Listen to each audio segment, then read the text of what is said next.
हमारा मन बहुत उदास है।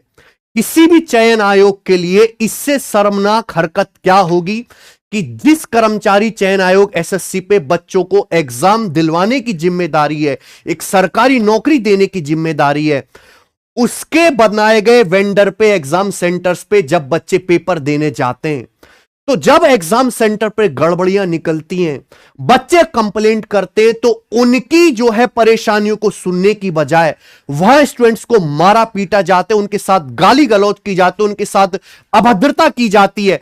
एसएससी सबसे वर्स्ट फेज से गुजर रही है।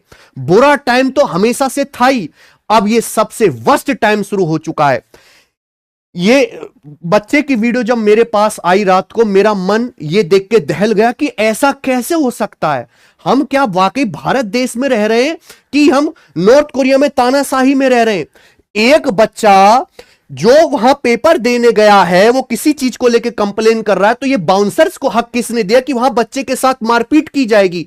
इसका तो पूरा एग्जाम खराब कर दिया, इसके मुंह से खून तक निकल आया बच्चे के मुंह से। क्या एसएससी इसी काम के लिए आपको रखा है? आपका काम है सही तरीके से पेपर करवाना, और आप उसमें पूरी तरीके से फेल रहे हो कि समस्याएं एक नहीं, समस्याएं अनेक हैं। इस वीडियो में मैं आपको एसएससी की तरफ से हो रही सारी गलतियों को जो स्टूडेंट फेस कर रहा है, हमारा कंसर्न आगे क्या क्या है, और सॉल्यूशन भी बताऊंगा कि हम क्या डिमांड चाहते हैं, क्या इनका सॉल्यूशन है, वो भी मैं बताऊंगा। तो इस वीडियो को शुरू से लेकर आखिर तक सुनना, और मैं अपनी प्रॉपर प्लानिंग भी बताऊंगा कि आगे हम क्या करने वाले हैं बच्चों के साथ मिलकर। प्रॉब्लम यह हुई है कि एग्जाम सेंटर में अंदर कुछ बच्चे पेपर दे रहे हैं, कुछ बच्चे एग्जाम सेंटर के बाहर खड़े होकर शोर मचा रहे। क्यों? क्योंकि इनका बायोमेट्रिक ही नहीं हुआ। बायोमेट्रिक नहीं हुआ, अंदर बच्चों का पेपर चल रहा है, खिड़की से शोर जा रहा है। उसमें कुछ बच्चे कह रहे हैं कि हमारा बायोमेट्रिक करा के हमको भी पेपर दिलवाओ, और जब पेपर नहीं हो पा रहा है और एग्जाम सेंटर के जो संभालने वाले जो हैं, जो वहां पे पूरी व्यवस्था देख रहे हैं, वो बच्चों को शांत करने की कोशिश कर रहे हैं, और उसी के चक्कर में जब बच्चे अपनी बात वहां पर रखते तो उनके साथ मारपीट की जाती। इस तरीके से क्या कोई एग्जाम होता है? एसएससी जो 46 ग्रेड पे की जॉब देता है, जो इनकम टैक्स जीएसटी इंस्पेक्टर बनते, रूम में बच्चे पेपर दे रहा, बाहर यह व्यवस्था है। और ये एक सेंटर का नहीं, कई जगह का हाल है। पेपर टाइम से शुरू ही नहीं होता, एक एक डेढ़ घंटे लेट बच्चे जाते हैं। ये दोगलापन देखिए, अगर बच्चा 1 मिनट लेट हो जाए, 5 सेकंड लेट हो जाए, एग्जाम सेंटर के अंदर एंट्री नहीं है। आप एक एक डेढ़ घंटे तक बच्चों का बायोमेट्रिक नहीं करवा पाते, उनका पेपर शुरू नहीं करवा पाते। आपकी इसमें कोई गलती नहीं है। इसे ही तो देसी भाषा में दोगलापन कहा गया है। ये देखिए, कोई प्रॉपर ट्रेनिंग नहीं है इन्विजिलेटर्स की सारे साल के, जिनको कुछ नहीं पता, जिन्होंने कभी खुद भी जो है एग्जाम नहीं दिया, कुछ एग्जाम प्रोसेस के बारे में नहीं पता है, उनको यहां पे इन्विजिलेटर बना दिया गया है। वो रील बना रहे हैं, सेल्फी ले रहे हैं, सोशल मीडिया पे पोस्ट कर रील बना रहे हैं कि हम एसएससी एग्जाम के इन्विजिलेटर्स बन गए हैं।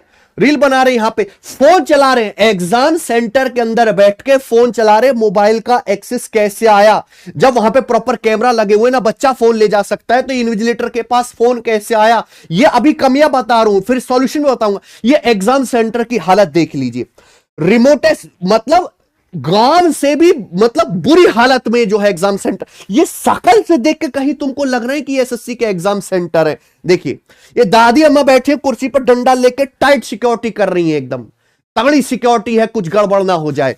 शकल देख लीजिए आप, इनकी झोपड़ियों में पेपर हो रहा है, छप्पर डाला हुआ है, तेज बारिश हो जाए तो गिर पड़ेगा। ये देखिए दोस्त, लो स्टैंडर्ड एग्जाम सेंटर। और जब एग्जाम सेंटर का इंफ्रास्ट्रक्चर खराब है, अंदर सर्वर खराब है, कंप्यूटर सिस्टम खराब है, इतनी आसानी से मैनिपुलेट और कॉम्प्रोमाइज हो सकती हैं चीजें जिसकी कोई हद नहीं। ये देखिए, यहां पे मैं बोल तो नहीं सकता, पर ये लघु शंका कर रहे हैं यहां पर एग्जाम सेंटर पे, एग्जाम सेंटर के बाहर। ये अंदर भी लीक और बाहर भी लीक, कुछ ना कुछ तो लीक हो ही रहा है यहां पे। ये एसएससी के एग्जाम सेंटर्स की हालत है। और सेंटर्स की तरफ से जब इतनी गलतियां हो रही हैं, तो वो अपनी गलती मान नहीं रहे, वो बच्चों को शांत करा रहे, बच्चों का टाइम वेस्ट करा के उनको घर भेजने की कोशिश कर रहे हैं, समझा बुझा के। ना तो रिटन में कुछ दे रहे कि भैया हाँ आपका टाइम खराब हो गया, या हम आपका री एग्जाम दोबारा करा देंगे, रीशेड्यूल कर देंगे, कुछ भी नहीं। कोई प्रॉपर एक्शन नहीं, कोई जिम्मेदारी वहां पे लेने को तैयार नहीं है। बस जैसे चल रहा है जल्दी से निपटाओ और आगे बढ़ो। असली इश्यू मैं अब आपको बताता हूं जो बड़े बड़े लगभग हर बच्चे ने फेस किए। कंप्यूटर सिस्टम इतने खराब हैं कि वो 5-5 10-10 मिनट के लिए ऑफ हो जाते हैं, ब्लैक स्क्रीन आ जाती है, माउस प्रॉपर वर्क नहीं करता। एक्चुअली प्रॉब्लम माउस की है ही नहीं, सारे माउस की। इनका जो सर्वर है एडुक्यूटी का वो इतना स्लो है कि क्लिक करने के बावजूद भी वो एक क्वेश्चन से दूसरे क्वेश्चन जाने पे ही 10-12 सेकंड लेता है, और बच्चों को लग रहा है कि माउस बहुत खराब है। और उसमें माउस तो खराब है, वो पहले भी होते थे, लेकिन अब सर्वर की भी समस्या इसमें ऐड हो गई है। माउस तो खराब है ही, मल्टीपल क्लिक्स के बावजूद ऑप्शन सिलेक्ट होता है, फिर नेक्स्ट क्वेश्चन आता है, सर्वर बीच में स्टॉप हो जाता है, टाइमर चलता रहता है, बच्चे के कई मिनट वेस्ट हो जाते हैं और उसकी कोई भरपाई नहीं, कोई सुनवाई नहीं। रॉन्ग और इनकंप्लीट क्वेश्चन आते हैं क्योंकि एआई पेपर बना रहा है। अभी एआई इतना एडवांस नहीं हुआ है कि ये सब चीजें हैंडल कर पाए।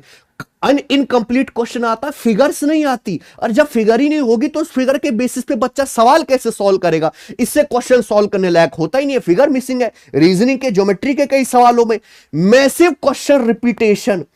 जो ग्रेजुएशन का बच्चों ने हाल बताया कि जो पहले दिन है वही सेम टू सेम पेपर, दूसरे दिन है वही तीसरे दिन है, और मैथ्स रीजनिंग में रिपीटेशन ये और ज्यादा हो रहा है, बिल्कुल सेम डाटा के साथ सेम क्वेश्चन। इवन जो क्वेश्चन रॉन्ग है वो रॉन्ग क्वेश्चन भी मल्टीपल टाइम्स रिपीट हो रहा है। और ये समस्या तो आज तक थी नहीं, इन्होंने नई पैदा करी है। चीपेस्ट क्वालिटी का पेन जो चल भी नहीं रहा, 2 रुपया का पेन आ जाता है चाइना से अब, जो ठीक ठाक चलता है वो भी नहीं दे रहे ये लोग। और रफ सीट इतनी पतली है, इतनी बेकार है कि आप चलाओगे तो आगे का पीछे छप जाता है, वो किसी काम की है ही नहीं। कोई व्यवस्था यहां पे ठीक नहीं है। और एडुक्यूटी ने अपनी गलती मानने की बजाय एक नया कांड इनका पता चला, इन्होंने टीसीएस पे ही केस कर दिया, टीसीएस के ऑफिशियल पे, कि टीसीएस के ऑफिशियल ही जो है एग्जाम वाले दिन ये हर्डल क्रिएट कर रहे हैं जिससे कि एडुक्यूटी की बदनामी हो और वेंडर उनके पास चला जाए। देख रहे हो, कंपनी आपस में लड़ने लग रही है। कोई आश्चर्य की बात नहीं होगी कि ये एडुक्यूटी टीचर्स पे हमारे ऊपर केस करने लगे कि तुम ही हो, पेपर तो ठीक हो रहा, बच्चे खुश है, तुम ही हो सारी चीजों के जिम्मेदार, तुम ही बदनाम कर रहे हो, तुम ही पेपर ठीक से नहीं होने दे रहे। इस बात में कोई आश्चर्य मत समझना, क्योंकि जब ये टीसीएस पे प्रेशर बना सकते हैं कि कंप्लेंट में TCS personally eligibly instructed certain centre to open late, TCS करवा रहा है कि ओपन लेट ओपन हो, एंट्री डिले हो। एक बार बताओ, सेंटर एडुकेटी तुमने डिसाइड किया, तुम पेपर करवा रहे हो, ये टीसीएस वाला आदमी वहां पे कैसे जाके इंस्ट्रक्ट कर देगा कि एंट्री डिले करो, ये करो, है ना? हिपोक्रेसी की भी सीमा होती है मोदी जी की भाषा में है। और बहुत सारे बच्चों की समस्या है, जेन्युइन कमेंट्स भरे पड़े यूट्यूब पे जाके देखिए। सर कल मेरा एग्जाम था, 2 बार लाइट चली गई, पूरा बंद हो गया, बाहर लड़कों की लड़ाई भी होगी इन्विजिलेटर से। एग्जाम के बीच में लाइट चली जा रही है, वो तो शुक्र मानाओ अभी तक कोई एग्जाम सेंटर की छतवत नहीं गिरी है, इतना बुरा हाल है वहां पे। पवन गंगा पहले दिन से ही टेक्निकल इश्यू शुरू हो गया था इस सेंटर पे, और सारी शिफ्ट कैंसिल हो गई थी। अब उनका जो है री एग्जाम कराएगा उन बच्चों का। गुरु हरगोविंद में हुआ 1 घंटे लेट एग्जाम शुरू हुआ, 12th लेवल वाला। ग्रेजुएशन का आधे घंटे लेट शुरू हुआ, लैब में गया स्टार्ट हो गया, बट दूसरी लैब के बच्चों का नहीं हुआ। उन्होंने जब शोर मचाया तो स्टाफ ने गेट बंद कर दिया कि इन बच्चों को बाहर नहीं जाने देना। मेल बाउंसर ने लड़की के बाल पकड़ के खींचा, लड़के को पीटा, उसकी नाक में से खून निकल गया। ये बच्चे का उस एग्जाम सेंटर का रिव्यू है जहां पे वो पेपर देने। पुलिस को बुलाया तो पुलिस ने वीडियो बनाने से मना कर दिया कि वीडियो मत बनाओ। और फिर सेंटर के इंचार्ज को बोला कि बच्चों के पापा अब हम 7 बजे पेपर करा देंगे। बच्चों के पापा से बोला सर ऐसा कैसे हो सकता, कभी भी किसी भी टाइम पेपर करा देंगे। पेपर सरकारी नौकरी का हो रहा है, तीसरी चौथी या प्राइमरी का पेपर नहीं हो रहा कि जैसा मर्जी वैसे करा दो। पेपर का एक फिक्स टाइम है। सरकारी नौकरी का पेपर देने के लिए बच्चे का एक माइंडसेट हेल्दी होना चाहिए, व्यवस्थाएं सही होनी चाहिए, तभी बच्चा अपना सही परफॉर्मेंस दे पाएगा। पेपर देना केवल नॉलेज का खेल नहीं है, परिस्थितियों का भी खेल है। परिस्थिति आपने बिगाड़ के रख दी तो बच्चा पढ़ के जाएगा तो उसका क्या हाल होगा, है? इतनी सारी समस्या। अब हमारा कंसर्न यह है कि सिलेक्शन पोस्ट फेज 13 तो जैसे जा रहा है वैसे जा रहा है। ये सेम इश्यू अगर एसएससी सीजल 2025 के पेपर में होंगे तो सिलेक्शन टैलेंट या हार्ड वर्क के बेसिस पे नहीं होगा, प्योर लक और जुगाड़बाजी के बेसिस पे होगा। जिसका कंप्यूटर सिस्टम ठीक चला गया, जिसके माउस सर्वर में प्रॉब्लम नहीं हुई, उसका पेपर ठीक चला जाएगा, उसकी नौकरी लगने के चांसेस बढ़ जाएंगे। और भाई जो बच्चा के साथ टेक्निकल इश्यू दोबारा से आगे वो रोता रहेगा।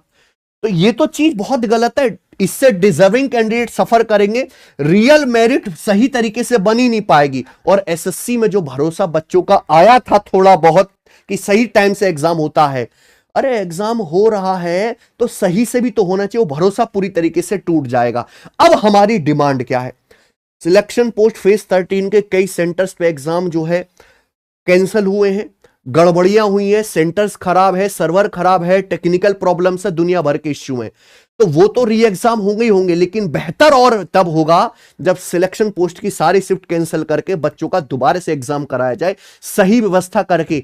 पहले आप एग्जाम लेना सीख लो कि कैसे बच्चों को एग्जाम करवाया जाना है, व्यवस्था कर लो, उसके बाद पेपर लेना। और एडिक्विटी का ट्रैक रिकॉर्ड बहुत खराब है हमेशा से। मध्य प्रदेश में उन्होंने पटवारी और पुलिस के पेपर करवाए थे, गूगल पे जाके आप सर्च कर लेना, ऑनलाइन आपको आर्टिकल मिल जाएंगे कि क्या हालत रही थी वहां पे इनकी पेपर करवाने में है। इनके घोटाले के पूरे पूरे आरोप हैं, घोटाले मतलब चीटिंग से पैसा ले दे के पेपर बच्चों को नौकरी देने की, इस तरह के।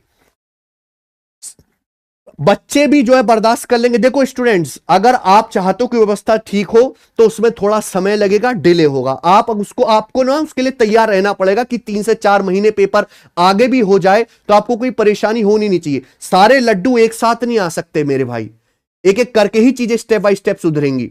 तो अगर सीजल 2025 का एग्जाम डिले होता है तो उसमें टीचर्स को, बच्चों को किसी तरह की कोई आपत्ति नहीं होनी चाहिए। लेकिन जब तक वेंडर का इश्यू रिजॉल्व नहीं हो जाता, फिक्स नहीं हो जाता और चेंज नहीं हो जाता, तब तक सीजल का एग्जाम या सीएचएसएल का या एमटीएस का या एसएससी का कोई भी अपकमिंग एग्जाम ना कराया जाए।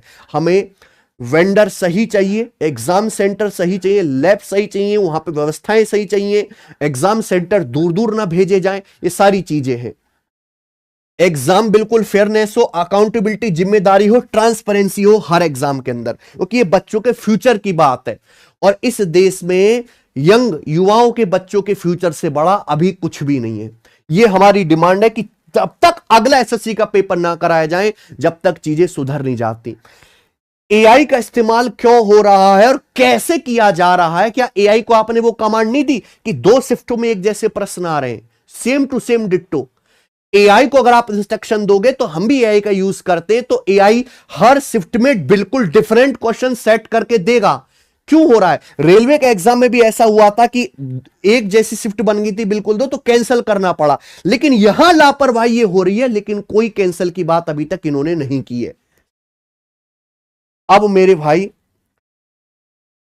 हम लोगों ने जो डिसाइड किया है कि हम एक प्रॉपर ड्राफ्ट बनवाएंगे, उसमें सारी कमियों को, सारे बच्चों ने जो समस्याएं फेस करी हैं उन सबको बिल्कुल पॉइंट वाइज सिलसिलेवार लिखेंगे। और 31 जुलाई को सारे टीचर्स जो दिल्ली में हैं अवेलेबल या जो बाहर से आ सकते हैं, हम सारे टीचर्स मिलके अपना एक प्रॉपर ड्राफ्ट बना के आगे ऑफिशियल्स को वो दे के आएंगे और उनको बताएंगे। हालांकि हम ट्विटर कैंपेन के माध्यम से सारी चीजें पहले ही एसएससी को भी, एडुकेटी को भी, डीओपीटी को भी और जितने भी सेंट्रलाइज एजेंसियां उन सबको टैग कर करके बता चुके हैं।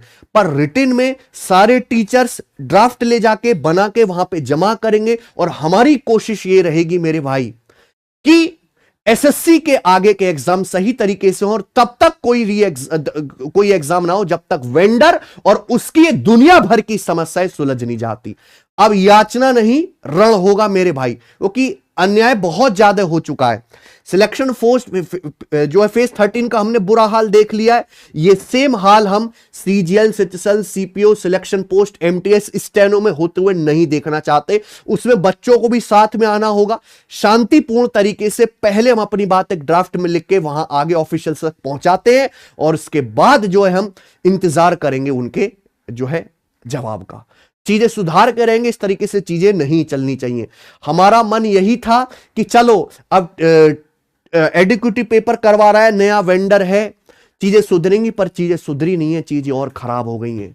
और हम बच्चों का भविष्य अपने आंखों के सामने खराब होते नहीं देख सकते। एज ए टीचर हमारा काम क्या था? हम आपको मॉक टेस्ट कराते, हम आपको ऑनलाइन लाइव क्लास ले रहे थे, लेकिन बच्चों का पढ़ने का मन खुद ही हट गया है। हम कैसे पढ़ा सकते हैं उस केस में? ठीक है भाई, तो ये सारी चीजें हैं, मैंने आपको समझा दी हैं। अब फैसला आपका है। बहुत सारे बच्चे ऐसे भी कि हमारे साथ थोड़ी ना प्रॉब्लम हुई है, ये झेलते रहेंगे, हम तो अपनी तैयारी कर रहे हैं मस्त, हम अपना पेपर दे के आ जाएंगे। ये समस्याएं कभी भी किसी के साथ भी उत्पन्न हो सकती हैं। इसलिए जिन बच्चों का पेपर हुआ या नहीं हुआ है, सभी को सपोर्ट में आना है और 31 जुलाई को हम सभी टीचर्स लोग साथ में मिलकर प्रॉपर ड्राफ्ट बना के वहां पे जमा करेंगे। धन्यवाद।